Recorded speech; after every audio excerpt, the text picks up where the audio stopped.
이강민의 잡지사 3월호 20번째 페이지.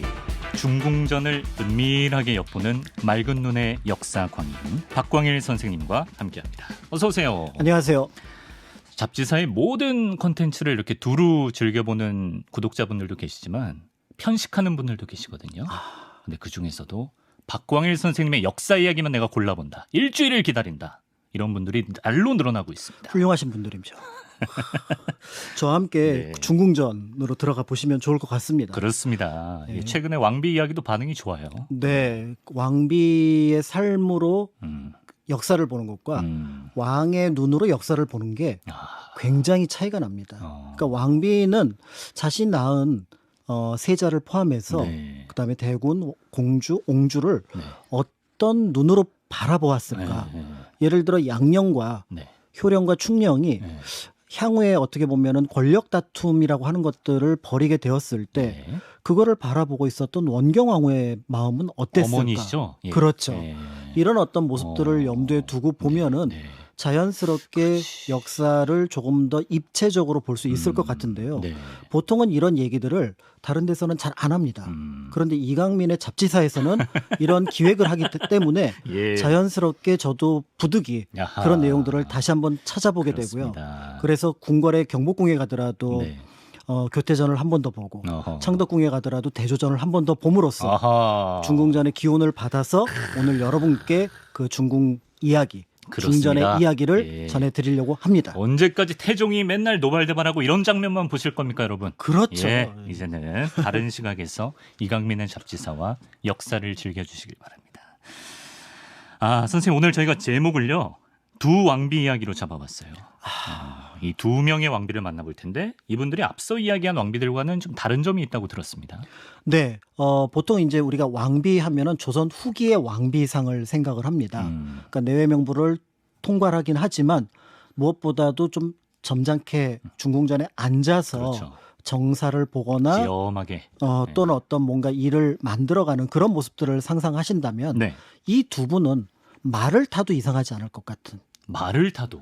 적어도 남편과 함께 뭔가 위기가 닥쳤을 때 네. 나에게 칼을 또는 때에 따라서는 남편에 실패했다면은 네. 나에게 죽음을 달라고 했던 인물들입니다. 그런 면에서 왕비이기도 하고 네. 때에 따라서는 동지이기도 했던 동지. 그런 점에서 오늘 두 분 왕비는 네. 조금 특별하게 어떤 그 이야. 얘기가 될 수 있지 않을까. 약간 좀 여장부나 여걸의 어떤 풍모가 느껴지는 분들일 것 같은데 맞습니다. 어떤 분들인가요? 바로 태종의 비었던 원경왕후, 네. 그 다음에 세조의 비었던 정의왕후 이- 원경왕후, 정희왕후. 두 분의 이야기를 드리려고 합니다. 네. 야, 태종과 세조의 부인이면 남편들이 이제 소위 말하는 센 캐릭터들이네요. 둘 다 쿠데타로 그죠? 집권했습니다. 그죠? 예. 왕자의 난과 계유정난. 계유정난 네. 그리고 이제 나중에 단종을 죽이기까지 했던 그렇죠. 예. 인물로서 이제 조선 초기 역사에서 이 둘의 평가를 어떻게 하느냐에 따라서 네. 역사상이 달라지게 되죠. 무엇보다도 이제 태종과 세조에 대한 어떤 평가를 할 때 태종이 많은 부분에서 긍정적인 평가를 받거든요. 네. 근데 그 이유가 대체로 태종이 아니었으면 세종이 왕위에 못 올라갔을 거다. 아들을 낳았기 때문에. 태종이 다섯째 아들인데 그 다섯째 아들의 셋째 아들이 네. 그 충령 그러니까 세종이 되니 네. 세종이 올라가지 않았으면은 한글 창제는 일어나지 않았을 거고 야. 실제로 그 시기가 아니면 한글 창제의 분위기는 만들어지지 않았습니다. 그러면은 그때 한글이 없었다면은 나중에 우리가 한 4,500년 동안 문자가 없는 상황에서 그렇죠. 다른 나라 예를 들어 이제 베트남 같은 경우가 이제 한자를 쓰다가 네. 자신들의 발음을 영어와 비슷한 표기법으로 바꿔서 예. 문자를 만들어 쓰거든요. 예. 이런 방식으로 변했을 거라고 생각을 하면은 아우 태종이 뭐 1차 왕자나 2차 왕자에 난 괜찮아. 자식 농산 제대로 지었기 때문에. 덕분에 야. 우리가 한글을 써라는 평가를 받는 반면 네. 세조는 예종, 어허. 성종 뭐 굳이 사실 예종 성종은 어떤 의미에서 보면 세조의 정치적인 업적을 정리하는 과정에 그쳤다고 볼 수가 있거든요. 네, 네. 그렇다 보니까 또 한편으로 조카를 죽이고 왕이 찬탈을 했다는 점 이런 면들에서 좀 이제 비판의 대상이 되고 있는데 네. 둘 다 굉장히 활달한 어떤 정치적인 행보를 보여줬던 카리스마 왕입니다. 있는. 그렇습니다. 예. 그리고 이들의 동지 역할까지 했던 원경왕후, 정의왕후를 만나볼 텐데 먼저 태종 이방원의 부인 원경왕후 이야기를 해보겠습니다. 이방원은 이제 조선 건국 전까지는 왕자가 아니었기 때문에 그럼 원경왕후랑은 언제 만나서 결혼한 건가요? 어렸을 때요. 어렸을 때 네. 조선 전인 거죠. 그렇죠. 예. 건국 전입니다. 음. 이때 상황이 이제 굉장히 중요한 부분이 있는데요. 네. 조선의 역대 왕비들은 적어도 내가 왕실에 시집을 간다. 그러니까 연인군의 부인이었던 정성왕후조차도 내가 왕실로 시집을 간다라는 정도는 인식을 하고 있었습니다. 아, 네. 그런데 이 원경왕후까지는 네. 꿈에도 생각 못했죠. 왕이 뭐야? 그런 게 뭐야 있어? 뭐 이런 정도의 느낌이었거든요. 네. 다만 저기 시골 지금 함흥 근처에서 온 집안인데 요즘에 잘 나가는 집안이래. 아버지가 설득을 했겠죠. 아버지가 구국의 영웅이잖아요. 네. 그러니까 아니 그러니까 친정 아버지. 네. 친정 아버지 친정 아버지가 설득을 했는데 네. 원경하고 가만히 보니까 아니 저 한미한 집안과 우리 영민씨 집안하고 비교해 보면은 이 격이 너무 떨어진다고 봤을 것 같아요. 제가 보기에는 아마 그 태종에 대해서 가문도 봤지만 네. 원경왕후는 그리고 그 아버지였던 그러니까 장인어른이면서 친정 아버지였던 민재는 네. 임무를 봤던 것 같습니다. 그런데 그 연결고리가 어떻게 되냐면 예. 이 태종이 이제 어린 시절 청소년 시절에 네. 학문을 배우는데 그게 배웠던 스승이 누구냐면 여러 스승이 있지만 그 중에 한 명이 장인어른이었던 민재였던 거죠. 그러니까 이제 민재가 볼 때 네. 똑똑한데? 그리고 요즘 이성계 잘 나가는데? 네. 그러면 이제 뭐 왕까지는 생각 안 하고 이 집안과 어떤 혼인으로 연결이 되면 좋겠다. 장인어른의 제자였군요. 그렇습니다. 예. 이런 판단을 하고 네. 이제 원경왕후랑 어떻게 보면은 네. 이제 연결을 해주려고 했던 것 같은데 원경왕후도 네. 태종이 보니까 똑똑한 거예요. 괜찮아. 네. 뭐 아버지가 눈이 네. 역시 훌륭하시네. 라고 하면서 2살 연상으로 혼인을 합니다. 그리고 그 눈이 맞았다라는 걸 1차로 증명한 게 그 다음 해에 네. 과거 합격합니다. 과거 합격했다. 태종이. 사람 보는 눈이 맞았다. 그렇죠. 태조 이성계가 그렇게 좋아했던 내 네. 아들이 과거에 합격해서 그 사건을 사실은 원경왕후나 민재의 눈으로 바라본다면 내 눈이 틀리지 않았어. 약간 과장하면 약간 바보 온달 성공한 느낌. 그런 느낌도 있는 거죠. 예. 이제 이런 상황으로서 어떻게 보면 네. 둘이 만났는데 어찌어찌 하다가 이제 군이 됐고 어찌어찌 하다가 왕이 됐으니 네. 원경왕후가 태종을 바라보는 시선은 네. 역대 다른 왕비들이 왕을 바라보는 시선하고는 달랐을 거죠. 이 관점을 염두에 두어야 네. 원경왕후와 태종이 왜 트러블이 발생을 했는지 또 때에 따라서는 왜 동지로서 네. 활동을 했는지 이 모습을 짐작해 볼 수가 있는 거죠. 나중에 트러블도 있긴 있었던 모양입니다. 부부 사이가 처음엔 좋았나요? 좋았을 것 같은데요. 그렇죠. 왜냐하면 이제 네. 같이 뭔가를 헤쳐나가는 네. 부분들이 있었던 것 같고 네. 또 얼마 지나지 않아서 네. 시아버지 될 분이 음. 나라를 세웠네. 그렇죠. 주가 상승. 1392년 조선 건국 개성에서 이제 뭐 한 3, 4년 뒤에 서울로 한양으로 옮기니까요. 이 과정에서 우리 집은요 그랬더니 괜찮은 택지 봐뒀다. 저기 자문에서 개골도 내려오고 인왕산의 줄기도 쭉 있는 저 준수방 일대에 네. 태종의 집도 마련을 하고 야. 굉장히 큰 집이었던 걸로 추정이 돼요. 네. 그러니까 이제 여기에서 원경왕후는 나름 이제 개성 삶을 이제 탈피해서 네. 한양의 삶. 그러니까 우리 집은 그 전에도 명문가였지만 네. 조선에도 명문가가 그렇죠, 되는 그렇죠. 그런 예. 어떤 격을 유지를 하게 됩니다. 네. 그런데 이제 가만히 보니까 네. 돌아가는 게 네. 남편이 뭔가 이제 불만을 계속 토로하는 거죠. 네. 어머니 새로 오셨는데 그 어머니 아들이 세자래. 이제 이때 보통 부인들이 아이 당신이 참아요 이렇게 그렇죠, 하는 경우가 그렇죠. 있을 수도 있지만 예. 같이 맞장구 치면서 볼펜 던지면서 그게 말이에요, 방구예요? 그렇죠. 원경왕후는 이 스타일이었을 가능성이 있고 예. 당신이 예. 그 정몽주 안 죽이고 예. 그랬으면 지금 이 나라가 건국이 됐겠습니까? 그렇죠. 아니 예. 아주버님들도 계신데 예. 저 시동생이 뭐 뭐 이런 표현을 했을 걸로 추정이 같이 됩니다. 부추겼을 가능성이 그렇죠, 있다. 야.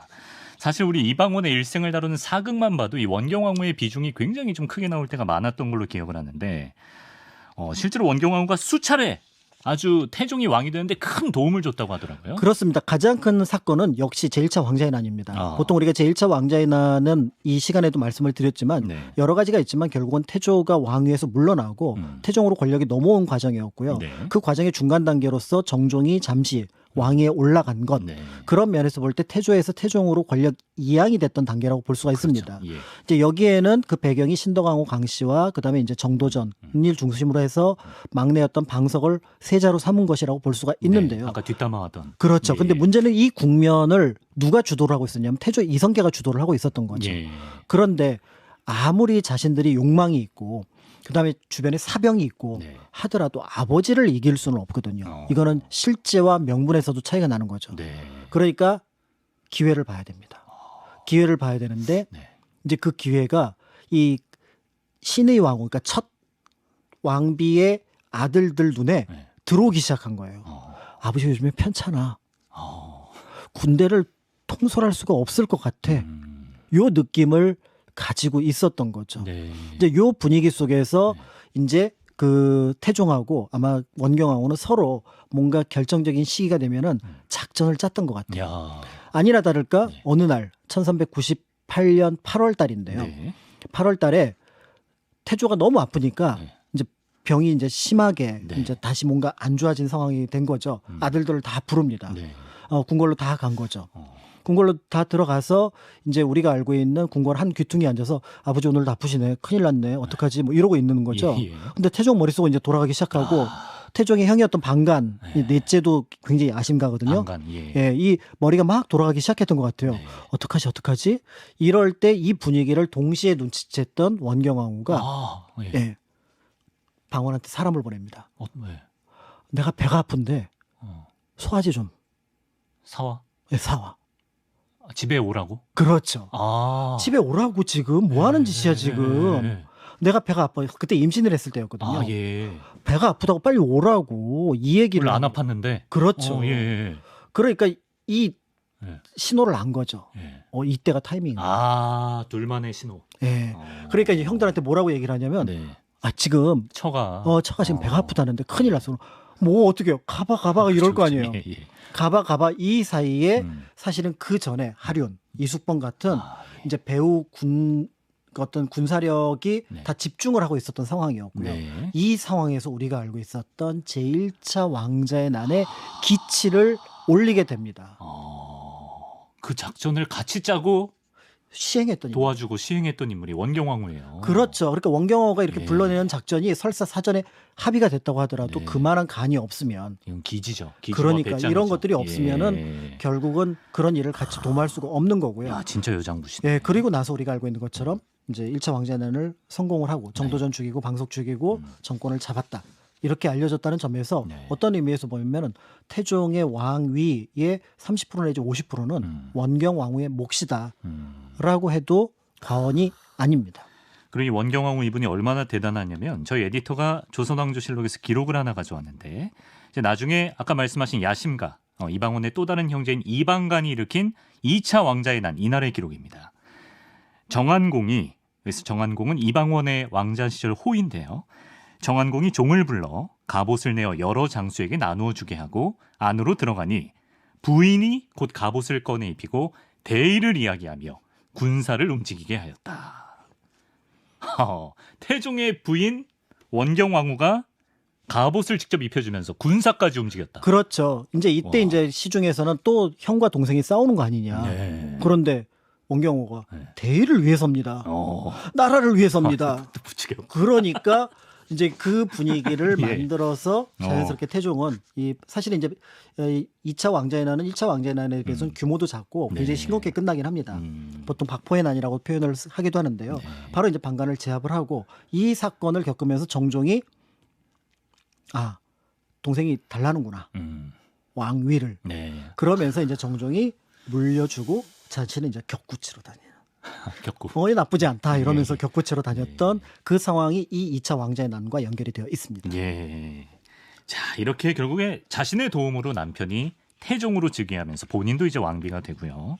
이제는 부귀영화를 누릴 것만 같았는데, 의외로 이제 왕비가 된 다음부터는 원경 왕후의 불행이 시작된다고 들었습니다. 네. 일단 이제 왕이 되기 전에 태종과 왕이 된 다음에 태종의 모습이 네. 살짝 달라집니다. 달라졌어요. 예. 일단은 권력에 대한 욕망이 굉장히 강해지게 되는데요. 쳐봤잖아요. 권력. 예, 이 권력을 분산시키거나 위협할 수 있는 존재가 누군가를 파악을 했던 거죠. 근데 가만히 보니까 원경왕후의 네 동생이 네. 굉장히 재능이 뛰어난 거예요. 아 그래요. 그런데 그 원경왕후의 네 동생과 누가 처남이죠, 처남. 처남들이죠. 네, 네. 처남들하고 누가 친한가 봤더니 네. 큰아들이 친한 거예요. 아, 자기 큰아들. 그러니까 자기가 계속 네. 그러니까 정치를 하고 왕이 다툼을 하는 과정 속에서 네. 자신의 아이를 네. 처가에서 아, 돌보도록 했던 거죠. 아, 예, 예, 예. 그러니까 외삼촌들하고 친해진 거예요. 네. 그런데 친경 말씀하시는 거예요? 양령. 아, 양령. 양령이 친해진 거죠. 예, 예. 양령은 외삼촌이 되는 거죠. 양령에게는 민무고 민무질이 외삼촌이 그렇죠, 되는 그렇죠. 거죠. 예, 친해졌어요. 그러니까 예. 이제 어머니 형제들하고 친해진 거죠. 네. 그런데 가만히 보면은 여차하면은 네. 내가 누굴 쫓아냈죠? 예. 내가? 아버지. 아, 그렇죠. 아, 양령, 처가 쪽이랑 손잡고 민무고 민무질. 세자가 그럼 최악의 상황은 예. 세자가 나의 정적으로 올라올 수 있구나. 네. 첫 번째. 네. 그것이 아니라고 하더라도 만약에 내가 죽은 다음에 세자가 왕위에 올라갔을 때 네. 어이 조카 그렇죠, 그렇죠. 임금님 네. 우리 공 잊으면 안 돼요. 이럴 느낌을 받은 거예요. 네.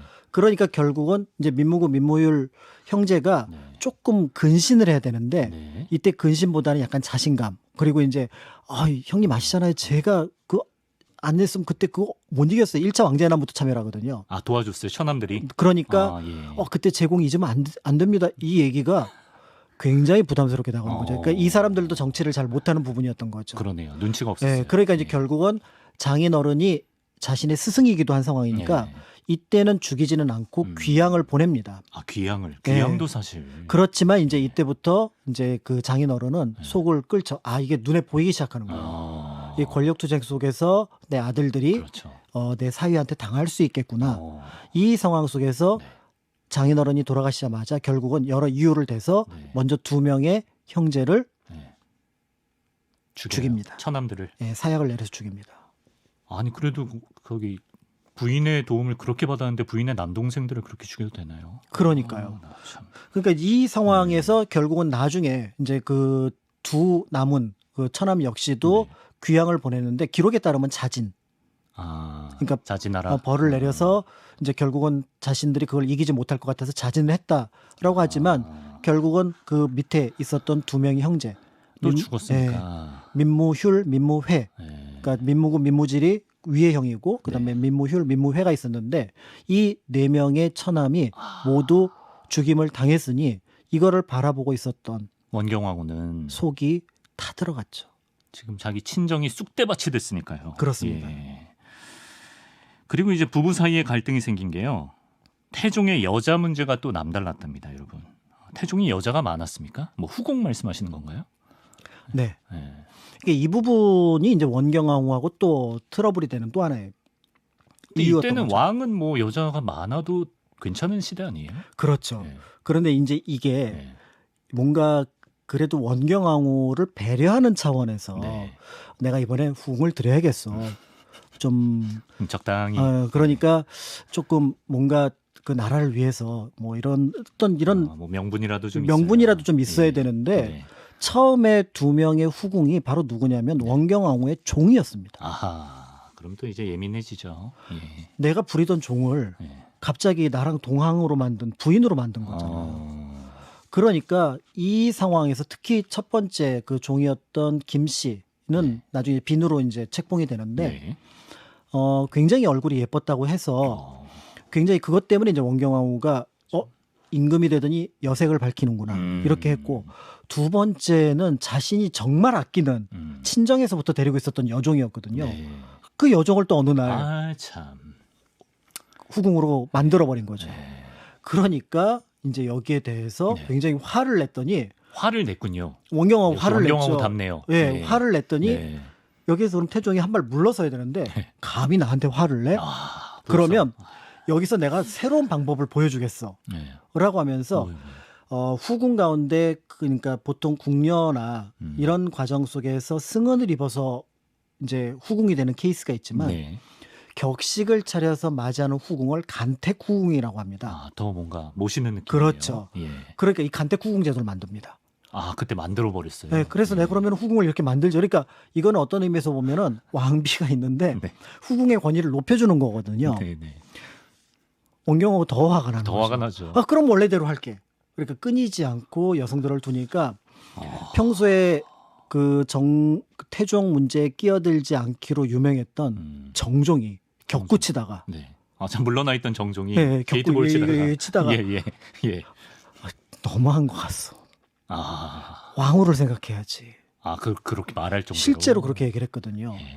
그럴 정도로 여성들을 너한테 가까이 해준 게 얼만데 좀 잘해라 이놈아. 그렇습니다. 아, 이런 느낌으로. 그렇게 했는데 예. 아이러니한 거는 네. 그런 와중에도 임신을 하고 그 원경왕후가 사건 이후에도 네, 그 상황에도 그 상황에도 네 임신을 하고 태종이, 네. 예, 잠깐만. 그런 어떤 그러니까 모습들이 자기 남동생들 다 죽은 이후에도 네 이거 뭐야? 그래서 예. 부부 사이는 예. 알 수가 없다. 진짜 칼로 물베기인가 봐요. 모르겠습니다. 아무튼 그래서 완전히 척을 진 건 아니었나 보네 또. 그러니까 이제 완전히 척을 지지는 않았던 것 같고요. 뭐 이제 뭔가 또 풀어주려고 노력했고 또 받아들였고. 아니면 저희 격구치던 정종이 말해서 아니면. 네, 오늘 그럼 뭐 자자자 오늘 뭐. 알았어요. 제가 노력해 볼게요. 이런 느낌. 이런 느낌이 아니었을까라는 생각이 들기도 합니다. 야, 이거 좀 약간 충격이 반전인데요, 반전. 네네네. 네. 선생님, 그러면 원경왕후는 정말 들어보니까 내조 이상의 정말 동지라는 말이 맞을 정도로 킹메이커의 역할까지 해서 태종을 만들어줬는데 왜 태종이 이렇게 마음이 변했다고 보십니까? 아무래도 왕권에 대한 도전을 역시. 중요하게 생각했던 것 같아요. 권력. 그런 면에서 볼 때 이제 원경왕후 중심으로 천함, 그다음에 이제 그 이른바 외척 세력이고요. 네. 두 번째는 이제 세자를 중심으로 해서 그러니까 뭔가 왕비를 중심으로 모인다는 느낌 이런 것들이 좀 부담스러웠던 것 같습니다. 실제로 원경왕후 같은 경우는 양령과 충령에서 네. 굉장히 중립적인 위치를 양령과 취했습니다. 충령. 네. 그러니까 우리가 알고 있는 것처럼 양령이 뭔가 막 여자를 밝히고 사냥 나가고 임금이만 그렇죠. 아버지한테 말안 대들잖아요. 듣고, 예. 그래서 너 왜 이렇게 여자를 가까이 하냐 그랬더니 아버지는 더 많이 여자를 가까이 하면서 이러면서 둘이 사이가 더 벌어졌거든요. 할 말 없어. 원래 예. 팩트로 공격을 하면 더 화가 나는 거거든요. 그렇죠, 그렇죠. 예. 그래서 이제 둘 사이가 벌어져서 우리가 알고 있기로는 양령이 이제 예. 태종이 굉장히 미움을 받았지만 원경왕후로 볼 때는 뭐 내 아들이 어째서 이런 표현이었다라는 점을 염두에 두고 네. 또 양령과 충령 그러니까 세종의 관계도 살펴보시면은 네. 뭔가 이런 것들을 볼 수 있을 것 같고 무엇보다도 이런 어떤 과정들에 대해서는 네. 보통 이제 임금은 높고 그다음에 왕비는 좀 낮다라고 했는데 고려 말을 기준으로 보면은 그리고 정확하게 시집 장가를 갈 때 그 기준으로 보면은 오히려 원경왕후의 집안이 더 높았거든요. 네, 그렇죠. 즉 이런 면들이 이후의 왕비들과 조금 다른 어떤 모습을 원경왕후에 보여주게 하면서 그게 이제 태종으로 볼 때는 아니 왜 왕이 됐는데 왕이 되고 나니까 약간 그 성격도 좀 부담스러운 거고 그런 거 있죠. 예. 그러니까 이게 사람이 왕이 됐는데 왕비는 왜 예전처럼 똑같이 나의 보통 시절의 부인처럼 대하려고 할까? 네. 이런 불만들이 서로 충돌을 하면서 시시때때로 일으키지 않았을까? 좀 종들도 눈에 들어오고 그렇습니다. 그러지 않았을까? 자, 이번엔 오늘의 또 다른 주인공 세조의 왕비 정희왕후를 만나보겠습니다. 정희왕후는 저한테는 조금 생소한 인물인데요. 정희왕후도 아무래도 이제 세조가 계유정난을 거쳐서 왕이 됐으니까 처음부터 왕비가 될 운명은 아니었겠군요. 그렇습니다. 이제 수양대군이 둘째 아들이기 때문에 네. 당시 기준으로 보면 특히 이제 세종 치세라는 점을 염두에 둔다 보면은 네. 문종과 격차가 굉장히 크다고 볼 수가 있는 거죠. 그런 면에서 정희왕후가 이제 그 윤씨거든요. 파평 윤씨 아하. 집안인데 그 집안이 그렇게 좋은 집안도 아닙니다. 아버지가 이른바 이제 조금은 부정 공무원 같은 상황이었기 때문에 가문 자체는 좋지만 자기 아버지 문제로 인해서 정희왕후의 집안은 집안이, 예. 그렇게 높은 평가를 받지는 않았습니다. 네. 다만 이제 그런 면에서 왕실 혼인이니까 네. 이제 사람들이 오고 가면서 어떤 면에서 보면은 이제 그 제 덕을 좀 보려고 했던 것 같아요. 네. 그런데 이제 정희왕후의 원래 수양대군의 부인은 정희왕후가 아니라 네. 정희왕후 언니였어요. 아, 언니? 자매였습니다. 아, 그래요? 그런데 네. 이제 그 왕실에서 혼인을 주선하러 왔던 상궁이 보니까 네. 동생이 더 딱 부러지는 거예요. 낙점해 둔 사람은 언니였는데 그렇죠. 와서 이제 보니까 직접 네. 봤더니 그러니까 동생이- 상궁이 왔는데 네. 한 11살 12살 꼬마아이가 와서 무슨 일이에요? 뭐예요? 뭐 이렇게 물어보니까 네. 아니 뭐 홀래 그러면 아니 그럼 나는요? 뭐 이런 식으로 했나 봐요. 당돌했군요. 그러니까 예. 이게 당돌함이 이제 그 뒤에 몇 가지 얘기를 거쳐 보니까 굉장히 똑똑했던 부분이었고 그래서 언니 대신 낙점을 받게 언니 되었다는 속상이 점. 있겠는데. 그런 면에서 이제 정의왕후는 어떤 면에서는 이제 보통의 여성들이 갖고 있는 것과는 조금 다른 당돌함 당돌함 이런 것들이 있었다라는 걸 짐작해 볼 수가 있는 거죠. 그런 당돌함이 나중에는 좀 대장부 스타일이 된 모양인데 이분이 심지어 계유정난 때 그 남편 수양대군이 조금 주저하고 망설이는 모습이 있었나 봐요. 그러니까 옷을 직접 입혀주면서 정변을 독려했다고 하는데 이거 아까 그 장면 아닌가요? 원경왕후의 그렇죠. 거의 데자뷰와 그러네. 같은 모습을 보여주는데요. 네네. 계유정난에서 가장 큰 핵심은 이제 그 어떤 신하들의 중심에 있었던 김종서를 제거하는 부분이었거든요. 네.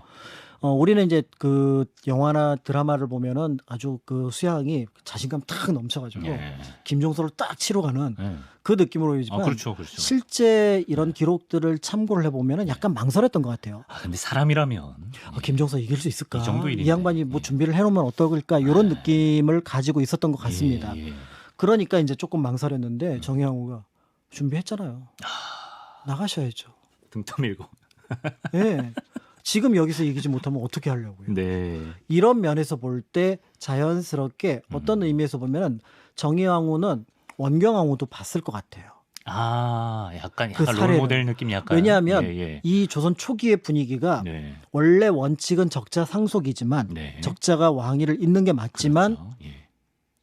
태종도 그러네. 세종도 예. 지금 문종만이거든요. 그러네요. 그리고 아주버니가 여러 면에서 네.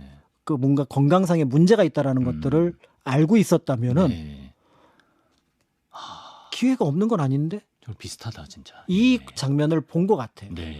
그러니까 역시 그 수양이 가지고 있었던 야심과 네. 정의왕후가 바라봤던 시선이 일치했고 네. 그 와중에서 네. 이런 모습들이 등장했다는 것은 역시 아. 동지처럼 그러네요. 나가서 네. 싸우고 네. 이기고 돌아오시오 남편 역시 킹메이커 역할을. 이런 어떤 모습들을 보여줍니다. 이런 부분은 원경왕후와 정의왕후의 모습이 굉장히 흡사한데요. 달랐던 부분이 있습니다. 태종과 달리 세조가 이미지는 진짜 강렬하고 약간 불도저 스타일이 있을 것 같은데 의외로 여자 문제는 굉장히 깔끔한 왕이었다고. 그러니까 그 전까지는 후궁도 네. 많이 드리고 아. 여자를 많이 이제 찾기도 했었는데 네. 왕이 되고 나서는 어, 굉장히 정의왕후에 집중을 합니다. 충실하게. 네. 이 과정에서 그러니까 원경왕후와 태종과의 관계와는 조금 다른 정의왕후와 세조의 모습이 만들어지게 되는데요. 네. 이게 조선의 국운을 진짜로 어떤 식으로 보면 안정을 시켰다라고 표현을 할 정도로 네. 중요한 역할을 하게 되는 거죠. 왜 세조는 왜 그렇게 고쳐먹었을까요, 마음을? 아무래도 이제 세조는 뭔가 사명감 이런 것들이 없잖아 있었을 것 같고요. 무엇보다도 이제 어떤 쿠데타를 일으켰을 때는 네. 주변의 시선들이 굉장히 따가웠을 겁니다. 세조하면은 이제 떠오르는 몇 가지 이야기들이 있잖아요. 예를 들어 오대산 월정사에 갔는데 네. 예를 들어 자객이 있어서 위험할 뻔한 거를 고양이들이 물어서 말렸다. 저기 법조사에 갔더니 네. 귀한 분이 오셨다고 소나무가 네. 이렇게 고개를 들어줘서 너 이제부터 정의품. 정의품송. 그래서 정의품송이 됐다는 예. 이런 얘기들이 있는데 이거 꾸민 얘기거든요. 예. 그거는 뭐냐면 네. 명분이 필요했던 거예요. 그럼 업적을 쌓아야 되는데 그렇죠. 태종하고는 또 분위기가 다른 상황인 거죠. 네. 이미 어느 정도 유교적인 세종의 치세 32년이 있었기 때문에 네. 그런 면에서 볼 때 업적을 쌓아야 되고 그런 과정에서 일에 집중하다 보면은 자연스럽게 이제 정의왕후를 통해서 이제 다음 상황들을 염두에 둬야 되는 거였고요. 네. 이미지 쇄신을 위해서는 일을 잘해야 되고 그리고 좋은 이제 모습을 보여야 왕실의 안정이라는 면들을 염두에 뒀을 때 정의왕후 역할이 굉장히 중요했던 부분이 있습니다. 이제 그런 부분을 염두에 뒀다고 볼 수가 있는 거죠. 네. 그리고 이제 또 태종과 비교되는 모습이 태종은 부인의 동생들을 다 죽였지만 세조는 정의왕후의 오빠 동생 모두 요직에 앉혔군요. 그렇습니다. 그래서 이제 윤씨네 집안들이 이때 이제 여러 자리를 참여를 하게 되고 정의왕후 역시 이제 왕실의 안정을 위해서 굉장히 많은 노력을 합니다. 네. 대표적으로 그 당시 이제 그 의경세자하고 그다음에 예종이 되었던 해양군이 있는데 네. 해양대군이 있는데 네. 이 둘의 혼처를 네. 정하는 부분이 사실은 세조의 의중이 반영이 됐지만 정의왕후가 적극 나서게 되는 거죠. 그래요. 네. 그런 과정 속에서 의경세자 같은 경우는 당시 명문가였던 한학, 그다음에 예종 같은 경우는 당시 같은 공신이었던 네. 한명회의 딸을 부인으로 맞이하게 함으로써 네. 설사 세조가 무너지더라도 네. 자연스럽게 공신 그룹이 외부에서 받쳐줄 수 있는 이런 모습들을 정의왕후가 만들어낸 처가를 거예요. 생각하는 게 완전히 반대였네요. 그렇죠. 야. 이제 이런 모습들이 이제 만들어지는데, 네. 근데 정의왕후가 이제 불행한 일을 겪게 됩니다. 어떤 의경세자가 20살에 어, 죽어요. 일찍 죽었군요. 그러니까 우리가 그 세자의 이름을 알고 있다는 얘기는, 세자의 이름을 알고 그렇죠. 있다는 얘기는 네. 왕이 못 되고 죽었다는 얘기잖아요. 그러네요. 예. 당대 이제 소문은 이렇게 퍼져 있습니다. 네가 내 아들 그 단종을 죽였으니 네. 나도 네 아들을 죽이겠다라고 꿈속에 현덕빈 권 씨가 문종의 부인입니다. 네.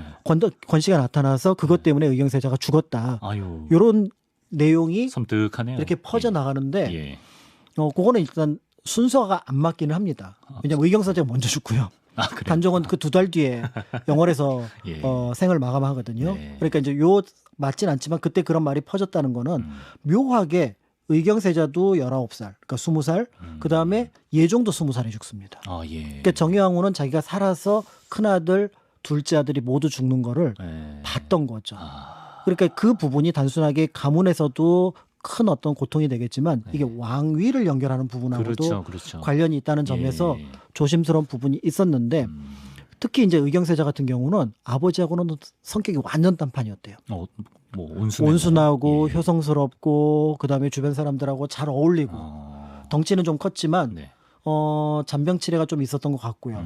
갑자기 죽었던 것 같아요. 네. 그래서 어느 병이라는 기록도 거의 없습니다. 아하. 이제 이런 면에서 볼 때 굉장히 자식을 먼저 보낸 애통한 엄마로서의 모습을 또 보여준다고 볼 수가 있습니다. 그런 면모가 있는 인물이었군요. 근데 정의왕후가 역사적으로 굉장히 의미 있는 인물이었다는 것이 조선 최초로 수렴청정을 한 왕비였다고요, 이분이? 그렇습니다. 이제 세조가 죽고 나서 이제 그 의경세자가 먼저 죽었기 때문에 네. 그 세조가 의경세자 죽은 다음에 의경세자 아들이 그때 1살, 4살 이래요. 아, 어렵군요. 너무 어리니까 네. 다음에 자기가 바로 내년에 어떻게 될지 모르는 상황이니까 네. 둘째 아들을 세자로 삼습니다. 이제 그 둘째 아들이 이제 11년 뒤에 이제 왕이 올라가면 예종이 되거든요. 아, 예. 근데 당대 이제 조선 후기라면 말도 안 됩니다라고 했겠지만 조선 전기는 그런 게 없었던 것 같아요. 괜찮았군요. 예, 그러면서 이제 예종이 왕이 올라갔는데 예종도 1년 한 1개월, 2개월 만에 죽습니다. 아이고. 젊은 나이에. 그러니까 그 아들 제한대군이 역시 4살인가 밖에 되지 않는 거예요. 네. 이게 골친 거예요. 지금 10몇 살짜리 그 월산대군과 그 자을상군이 있고 그다음에 제한대군이 있는데 네. 지금 왕을 누구를 삼아야 되나요? 예종 죽은 다음에 고민이네요. 원칙적으로는 제한대군의 그러니까 예종의 아들이었던 제한대군이 올라가야 되거든요. 네. 근데 4살짜리를 올리는 방법이 없었거든요. 어떻게 나라를 10년, 11년 예. 어떻게 이걸 버티냐 이 부분이 문제가 되는 거죠. 그러면 이제 이쪽으로 넘어와야 되는데 이쪽에 이제 두 아들 의경세자가 남겨놓고 간 1살, 4살짜리가 네. 지금 15살, 12살이 됐잖아요. 네. 요 둘 중에서 누구를 올려야 될까? 네. 원칙적으로 15살을 올려야 됩니다. 그렇죠. 근데 가만히 보니까 네. 동생이 더 똑똑했던 것 같아요. 아, 둘째들이. 근데 결정적으로 네. 이 둘째의 부인이 네. 한명회입니다. 한 명에? 한명회. 네. 한명회 딸 딸. 한 명은 예종으로 갔고요. 예. 한 명은 성종으로 예. 간 거예요. 예. 그러니까 한명회의 딸이니까 네. 그렇다면은 이 집안을 네. 울타리로 삼을 수 있겠구나. 아. 그래서 둘째 아들이었던 자을상군을 네. 왕위로 올리는데 이 사람이 이제 성종이 되는데 아하. 말씀드렸던 것처럼 나이가 어린 거예요. 네. 어떻게 하지? 어. 이 나이는 지금 단종이 왕위에 올라간 나이랑 똑같아요. 아, 네. 단종은 쫓겨났잖아요. 그렇죠. 지금 그게 머릿속에 왔다 갔다 하는 거죠. 이때 정의왕후가 네. 그 유명한 수렴청정을 실시를 합니다. 실시를 한. 발을 내리고 이게 다 연결되는군요. 뒤에서 정치를 해서 예. 신하들, 그러니까 대신들하고 상의를 해서 정치를 하게 되는데 그 시기가 무려 6년이었고요. 이 6년 동안 6년 동안. 성종이 자연스럽게 정치를 배워나가는 과정 속에서 그리고 공신들 그룹들이 점차 그걸 울타리처럼 만드는 과정 속에서 네. 성종의 치세가 안정을 이루게 되는 그럼 거죠. 잘했네요, 수렴청정을. 그러니까 수렴청정을 최초로 했던 인물이기도 네, 하고요. 네. 더불어서 수렴청정의 모범을 보여줬던 인물이기도 하고요. 야. 그런 면에서 성종년간의 어떤 뭔가 그 정치적인 성과들, 예를 들어 네. 경국대전 반포 이런 것들은 세조로부터 연결되는 것들인데 그런 것들을 정의왕후가 만들어냈다라고 볼 수가 이음새 역할을 아주 잘 있습니다. 해줬다. 네. 이렇게 훌륭한 리더십을 보여준 정의왕후 얘기까지. 그리고 이제 원경왕후도 굉장히 카리스마가 있었고 무엇보다 우리 민족의 스승을 낳아준 분이라는 거 굉장히 큰일 하신 분입니다. 자, 시작은 비슷했으나 끝은 완전히 달랐던 두 왕비의 이야기 박광일 선생님과 만나봤습니다. 선생님 다음 주에 뵙겠습니다. 감사합니다.